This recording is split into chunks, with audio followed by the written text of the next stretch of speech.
Mastering SOC 2 and Zero Trust Architecture.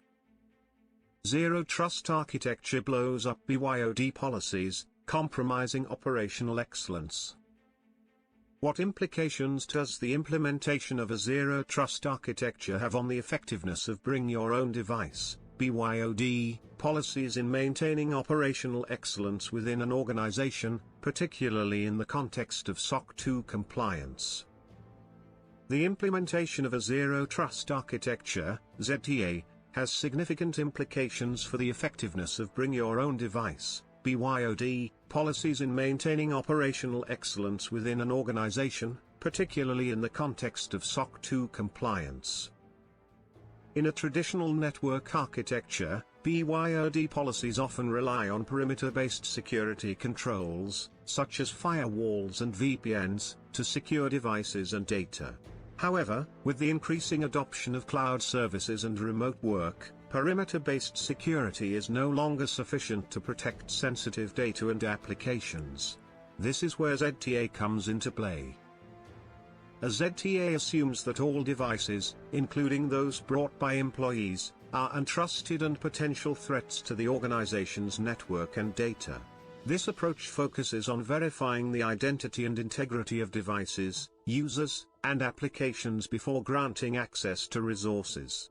In a ZTA, access is granted based on the principle of least privilege, meaning that devices and users are granted only the minimum access necessary to perform their tasks.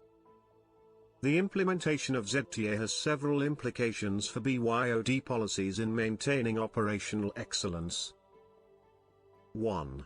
Device profiling and authentication. In a ZTA, devices are profiled and authenticated before being granted access to the network.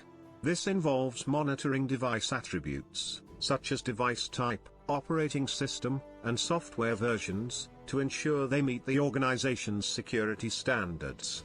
Devices that do not meet these standards are either blocked or quarantined until they are brought up to standard. This ensures that only trusted devices are allowed to access the network, reducing the risk of malware and unauthorized access. 2.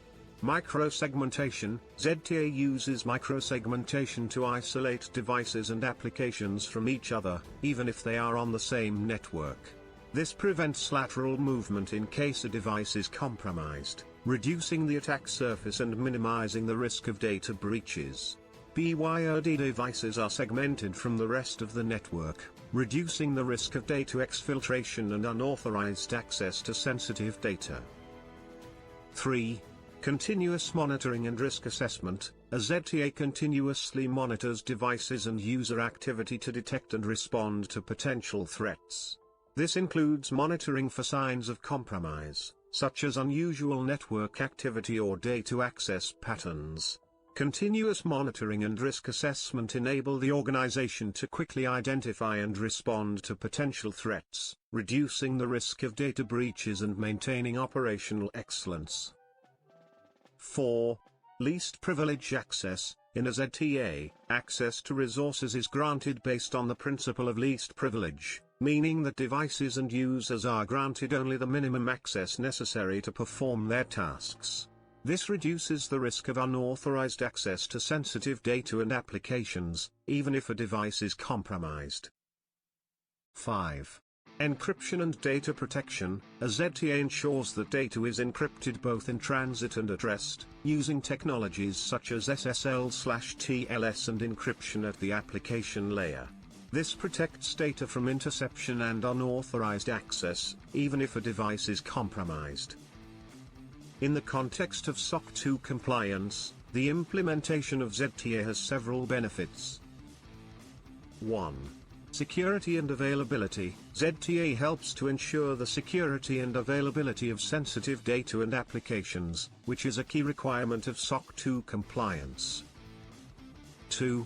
Confidentiality and integrity. By encrypting data and controlling access to resources, ZTA helps to ensure the confidentiality and integrity of sensitive data, which is a key requirement of SOC 2 compliance.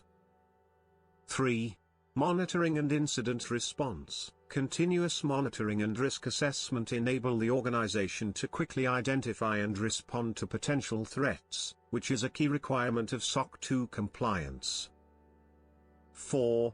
Vendor management. ZTA helps to ensure that third-party vendors and contractors are held to the same security standards as the organization, which is a key requirement of SOC 2 compliance.